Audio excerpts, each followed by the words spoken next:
Good evening. The government of Jean Chrétien found itself in a political shootout today under intense fire for the ballooning cost of its controversial gun registry. And to add insult to injury, some of the shots came from Liberal backbenchers. They and the opposition want heads to roll over the escalating price tag. At first, it was supposed to be only $2 million. Yesterday, the Auditor General revealed it's zooming towards the $1 billion mark. Eric Sorensen has been tracking this all day. He joins us from our parliamentary bureau in Ottawa. Eric. Peter, the opposition is supposed to attack the government, but once again we are seeing the Liberals turn on themselves. First, the Prime Minister defended the government's gun control program. Yes, there was cost overrun. It was more than we expected, but the system is in place and it's a good system and it's very good for Canadian citizens.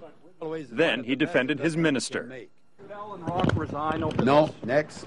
The question was, should Allan Rock resign? Except Rock is no longer Justice Minister. But that didn't stop this Liberal MP putting the blame on his shoulders. I think that Minister Rock at the time did not listen to caucus. I think he's been incompetent at PAL, and I think he should resign. Allan Rock did usher in low-cost gun control.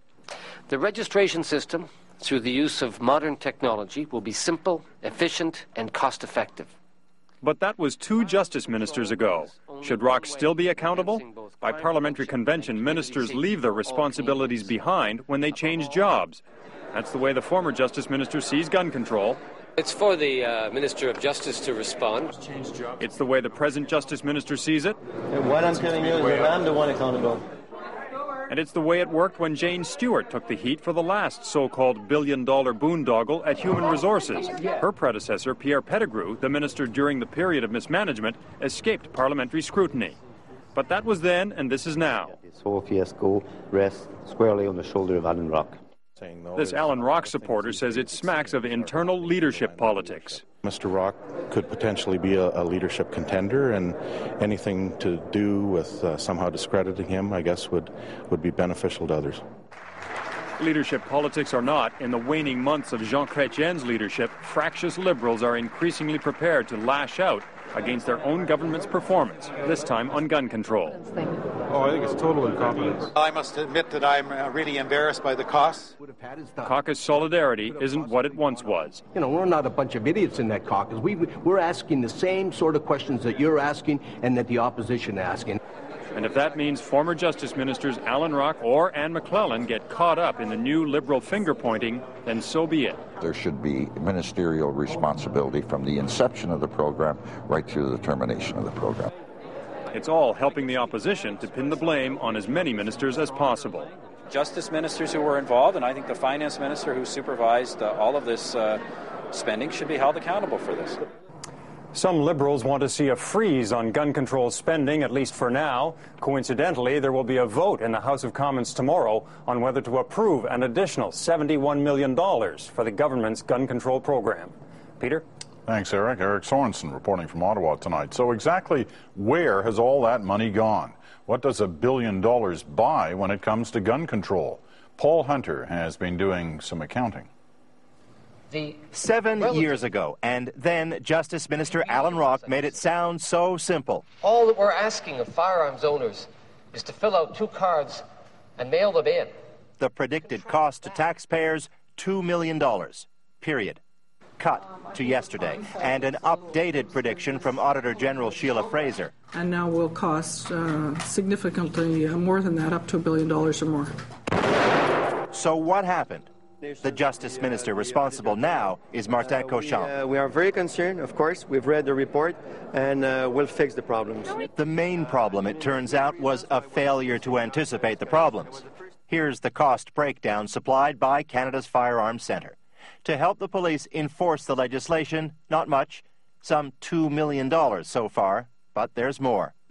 You have firearms? Here's an important message. Because there was so much opposition to the registry and so much confusion, TV commercials were used. Those and other public relations programs have cost more than $60 million over the years, $18 million of that to the controversial ad agency Groupe Action. Then there were the original application forms, long and filled with personal questions, very complicated and more expensive to process than anyone guessed. That helped push computer costs way up to $227 million. Administration costs have been $66 million, and other program costs, including all the staff to process those forms, plus money for other departments such as the RCMP, $332 million. The total to April 1st this year, $688 million. Deduct $59 million in fees collected, and taxpayers are on the hook for some $629 million and counting. Bottom line, says Cauchon, bad luck. It was the first time that the government was proceeding with such a registration system. We've been facing a challenge. Still, this forensic accountant says Ottawa should have seen it coming, calling it evidence of inexcusably bad number crunching.